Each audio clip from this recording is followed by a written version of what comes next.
Welcome to taste with us. അപ്പോൾ ഇന്ന് ഞാൻ വന്നിരിക്കുന്നത് ഒരു ഗാർലിക് ബ്രെഡിൻ്റെ റെസിപ്പി ആയിട്ടാണ്.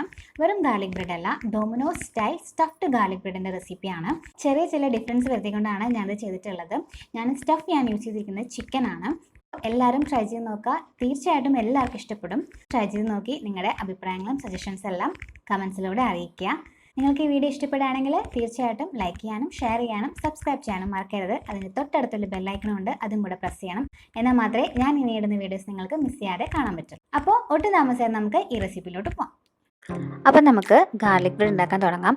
അതിന് വേണ്ടിയിട്ട് ഞാനിവിടെ 1.5 ടീസ്പൂൺ ആക്റ്റീവ് ഈസ്റ്റ് എടുത്തിട്ടുണ്ട്. അതിലോട്ട് 1 ടീസ്പൂൺ ഷുഗർ ചേർത്ത് കൊടുക്കാം. ഇനി അതിലോട്ട് ഒരു 1/4 കപ്പ് ഇളം ചൂടുള്ള വെള്ളമാണ് ഒഴിച്ചു കൊടുക്കുന്നത്. അതും കൂടെ ചേർത്തിട്ട് നന്നായിട്ട് മിക്സ് ചെയ്ത് ഒരു 10 മിനിറ്റ് നമ്മളത് റെസ്റ്റ് ചെയ്യാൻ വെക്കണം. ഇനി നമുക്ക് ഇതിലോട്ടുള്ള സീസണിങ് റെഡിയാക്കി എടുക്കാം. അതിന് വേണ്ടിയിട്ട് 1/2 teaspoon crushed red chilli, 1/2 teaspoon oregano, 1/2 teaspoon mixed herbs, ഇത് മൂന്നും കൂടെ നന്നായിട്ടൊന്ന് മിക്സ് ചെയ്ത് മാറ്റി വയ്ക്കാം. അപ്പം നമ്മുടെ ഈസ്റ്റിൻ്റെ മിക്സ് ഇവിടെ റെഡി ആയിട്ടുണ്ട്. ഇനി നമുക്ക് നമ്മുടെ മാവ് കുഴച്ചെടുക്കാം. അപ്പോൾ അതിന് വേണ്ടിയിട്ട് ഞാനിവിടെ 1 കപ്പ് മൈദയാണ് എടുത്തിരിക്കുന്നത്. അതിലോട്ട് ആവശ്യത്തിനുള്ള ഉപ്പ് ചേർക്കുക, 1/2 ടീസ്പൂൺ ഗാർലിക് പൗഡർ, പിന്നെ നമ്മൾ നേരത്തെ ഉണ്ടാക്കി വെച്ചിട്ടുള്ള സീസണിങ്ങിൽ നിന്ന് ഒരു 1/2 ടീസ്പൂൺ ഇട്ട് കൊടുക്കുക, 1 ടീസ്പൂൺ ഏതെങ്കിലും ഒരു റിഫൈൻഡ് ഓയിൽ, പിന്നെ നമ്മൾ നേരത്തെ മാറ്റി വെച്ചിട്ടുള്ള ഈസ്റ്റിൻ്റെ മിക്സും കൂടെ ചേർത്ത് നന്നായിട്ടൊന്ന് മിക്സ് ചെയ്ത് കൊടുക്കാം.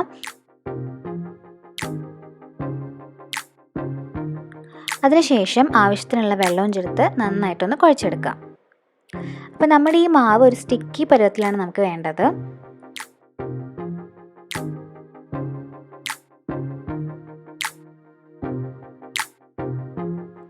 അപ്പോൾ മാവ് ഞാൻ നന്നായിട്ട് കുഴച്ചെടുത്തിട്ടുണ്ട്. ഇനി ഇതൊന്ന് അടച്ച് വെച്ചിട്ട് 1 മണിക്കൂർ ഇതൊന്ന് റെസ്റ്റ് ചെയ്യാൻ വെക്കണം.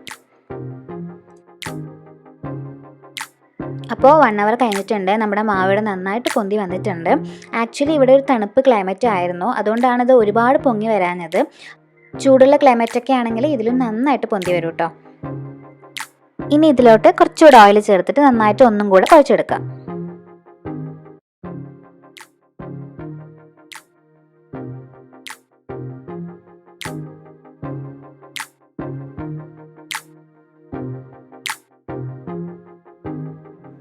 ഇനി നമുക്കിത് നന്നായിട്ടൊന്ന് പരത്തിയെടുക്കാം. കുറച്ച് പൊടി ഒന്ന് ഡസ്റ്റ് ചെയ്ത് കൊടുക്കുക, എന്നിട്ട് നന്നായിട്ട് പരത്തിയെടുക്കാം.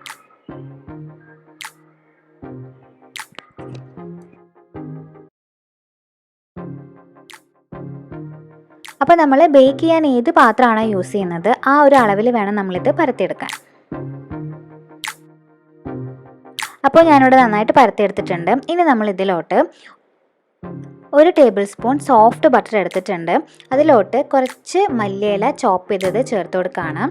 അത് നന്നായിട്ട് മിക്സ് ചെയ്തതിന് ശേഷം ഇതിൻ്റെ മുകളിലോട്ട് നന്നായിട്ടൊന്ന് ബ്രഷ് ചെയ്ത് കൊടുക്കുക.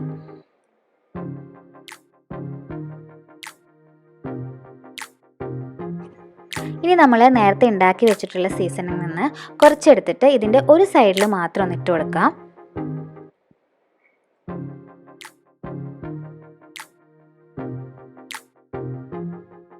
അതിനുശേഷം നമുക്ക് ചേർക്കാനുള്ളത് ചീസാണ്. ഞാനിവിടെ എടുത്തിരിക്കുന്നത് മൊസറല്ല ചീസാണ്. ഏത് ചീസ് വേണമെങ്കിലും നമുക്ക് യൂസ് ചെയ്യാം. ചീസും ഇതിലോട്ട് ആഡ് ചെയ്ത് കൊടുക്കാം. അടുത്തത് ചെറിയ പീസസ് ആക്കിയിട്ടുള്ള ക്യാപ്സിക്കം ആണ്.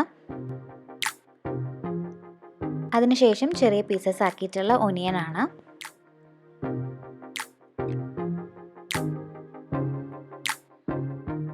പിന്നെ ഞാൻ ചിക്കൻ കുറച്ച് ഉപ്പും മഞ്ഞളും കുരുമുളക് പൊടിയും ഗരം മസാലയും കൂടി ചേർത്തിട്ട് ഒന്ന് വേവിച്ചെടുത്തതാണ്. അത് ചെറിയ പീസസ് ആക്കി എടുത്തിട്ടുണ്ട്. അതും ഇതിലോട്ട് ചേർത്ത് കൊടുക്കാം. അതിന് മുകളിലായിട്ട് വീണ്ടും ചീസ് ഇട്ട് കൊടുക്കുകയാണ്.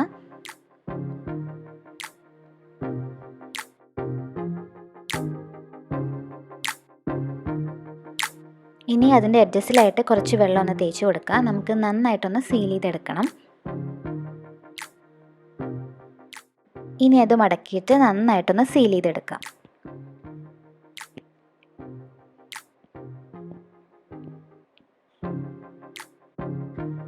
അപ്പോൾ ഞാനിവിടെ എടുക്കുന്ന ബേക്കിംഗ് പാത്രം ഒന്ന് ബട്ടർ ഇട്ടിട്ട് ഗ്രീസ് ചെയ്തെടുക്കുകയാണ്. അതിനുശേഷം നമ്മുടെ ഗാർലിക് ബ്രെഡ് ഇതിലേക്ക് വെച്ച് കൊടുക്കാം.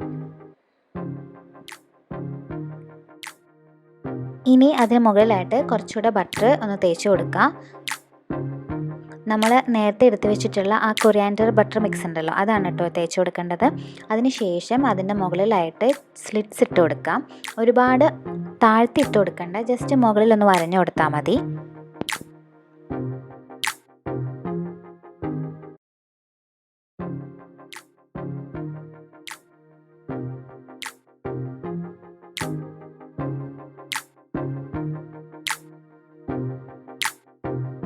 അതിനുശേഷം നമ്മുടെ ബാക്കിയുള്ള സീസണിങ് കൂടെ മുഴുവനായിട്ട് ഇതിൻ്റെ മുകളിലേക്ക് ഇട്ട് കൊടുക്കാം. ഇനി നമുക്കിത് ബേക്ക് ചെയ്തെടുക്കാം. അപ്പോൾ ബേക്ക് ചെയ്യാനായിട്ടുള്ള പാത്രം ഞാൻ ഒരു 10 മിനിറ്റ് പ്രീഹീറ്റ് ചെയ്തിട്ടുണ്ടായിരുന്നു മീഡിയം ഫ്ലെയിമിൽ വെച്ചിട്ട്. അപ്പോൾ ആ സെയിം മീഡിയം ഫ്ലെയിമിൽ വെച്ചിട്ട് തന്നെ ഒരു 15 മിനിറ്റ് നമുക്കിത് ബേക്ക് ചെയ്തെടുക്കണം.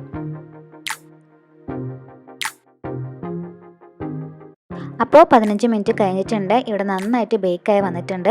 അപ്പോൾ ഓവനിലല്ലാത്തതുകൊണ്ടാണ് കേട്ടോ ഒരുപാട് കളർ ഇല്ലാത്തത്, പക്ഷെ നന്നായിട്ട് കുക്കായിട്ടാണ് നമുക്കിവിടെ കിട്ടിയിട്ടുള്ളത്. ഇനി ഇതിന് മുകളിലായിട്ട് കുറച്ചുകൂടെ ബട്ടർ ഒന്ന് തേച്ച് കൊടുക്കുക. ഇതൊരുപാട് ഡ്രൈ ആയി പോവാതിരിക്കാൻ വേണ്ടിയിട്ടാണ്, നല്ല സോഫ്റ്റ് ആയിട്ട് തന്നെ ഇരിക്കാൻ വേണ്ടിയിട്ടാണ്.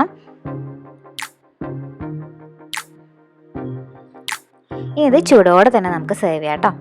അപ്പോൾ ഇതാ ഉള്ളിലൊക്കെ നല്ല ചീസി ആയിട്ടാണ് ഇരിക്കുന്നത്. അപ്പോൾ എല്ലാവരും ട്രൈ ചെയ്ത് നോക്കുക, എല്ലാവർക്കും തീർച്ചയായിട്ടും ഇഷ്ടപ്പെടുന്നതാണ്. അപ്പോൾ അടുത്ത നല്ല റെസിപ്പി ആയിട്ട് വരുന്നവരെ ബൈ.